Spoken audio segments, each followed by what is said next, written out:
Burned, a Miraculous Ladybug Fanfiction Chapter 8, Public Relations. If you haven't already, make sure you give this video a thumbs up in support of more fanfiction and comment down below your thoughts and ideas. Adrian sat in the makeup chair as an artist touched up his concealer.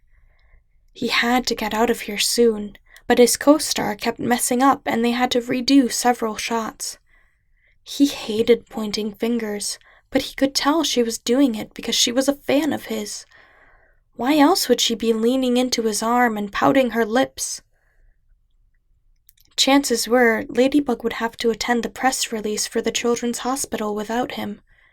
It was her passion project, but he'd still like to be there with her instead of here with a girl who only liked him for the magazine covers he'd had. After another half hour of failed shots, the director fired Adrian's co-star. While he would usually have more patience, Adrian was happy for the excuse to slip out. His schedule had him at the shoot for another 90 minutes, so he could make it for the end of Ladybug's speech. He might even be able to make a dramatic entrance. He was above the small crowd in no time, noting the #LadyNoir signs and chuckling to himself.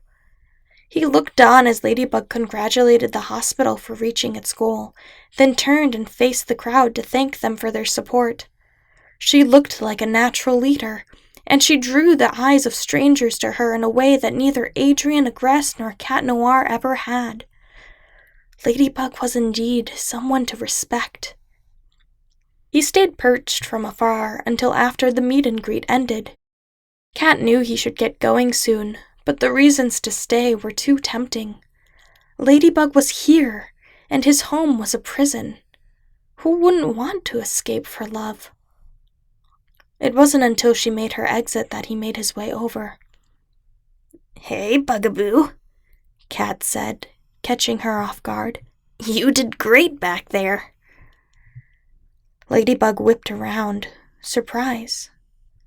"Kitty," she began. "If you were here, why didn't you join me?" "I might be a smooth talker, but you're the public speaker." "You know they would have loved it if you were there." "They don't motivate me like you do." He noticed a smile as she rolled her eyes and turned away. "Any plans for the rest of the day?" "Why? Because you're not about to detransform?" "I was thinking of letting the press capture a few candidates." "I'm all for it if you are, Marinette." He waited for her to register what he called her. Ladybug furrowed her eyebrows together and tilted her head to the side, keeping her calm. "Who did you just call me?" she asked. She could be acting, or it could be genuine. If it was the former, then she had talent in the industry. "Sorry," he apologized. "Slip of tongue." "Anyway," she continued, "candidates?" "I'm always ready for a selfie with you, my lady." "Great. Let's go visit the kids." He ran his fingers through his hair before following her to the hospital, somewhat relieved that she dismissed the Marinette name-calling. Relieved? He was relieved? Cat Noir stopped in his tracks at the realization. Surely he didn't mean that. Marinette was an awesome girl and, truth be told, had he not fallen for Ladybug first, he could see them dating down the road, or at least becoming lifelong friends.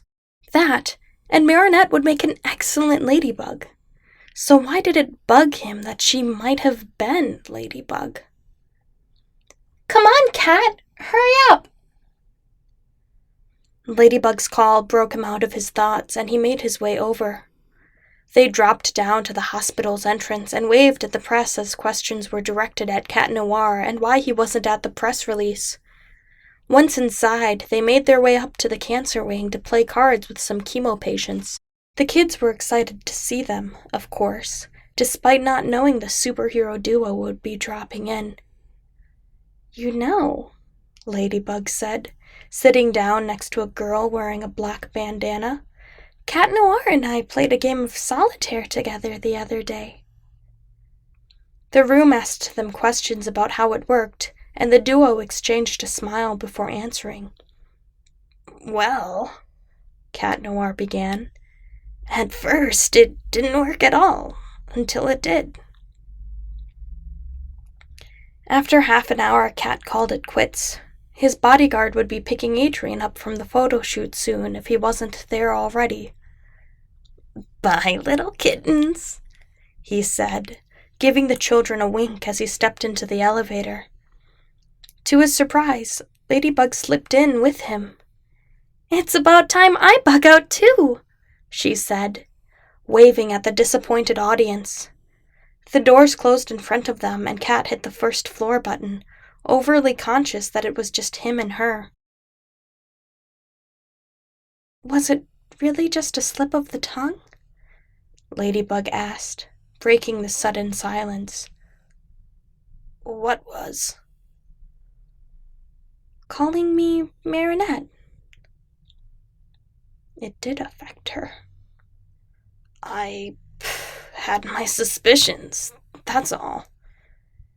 "Sorry to disappoint." "Nah, I wasn't, or wouldn't be disappointed either way." "Oh?" The elevator beeped as they passed another floor. "I mean, my reaction would be different depending on who you are. Marinette's great, but I guess I have this ideal in my head that I've never met you without the mask before." "Huh. I suppose I hadn't thought of it that way." Neither had he until that moment. That's what it was. That's what bugged him. He wasn't supposed to know Ladybug already. She was supposed to be this new and interesting person to discover, not someone he shared his public life with. "Oh, well, if you aren't her, then you aren't her. There are pros and cons to both outcomes." "Yeah? Like what?" "It doesn't matter," he shrugged. "I'm going to forget any suspicions I had. It'll be easier for us that way." "You sound like you have your mind made up." "On what? Your identity?" The elevator chimed, and the door slid open. "Yeah," she said, without stepping out. "As I said, I'm going to forget the whole thing. It doesn't matter much who you are under the mask. I'm going to win you over, regardless." "Win me over?" She stepped out, turning around and walking backward to maintain eye contact. "My lady, please don't feign ignorance. You know what I'm talking about."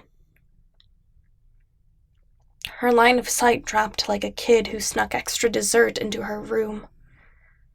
"You know, we could have gone up to the roof instead."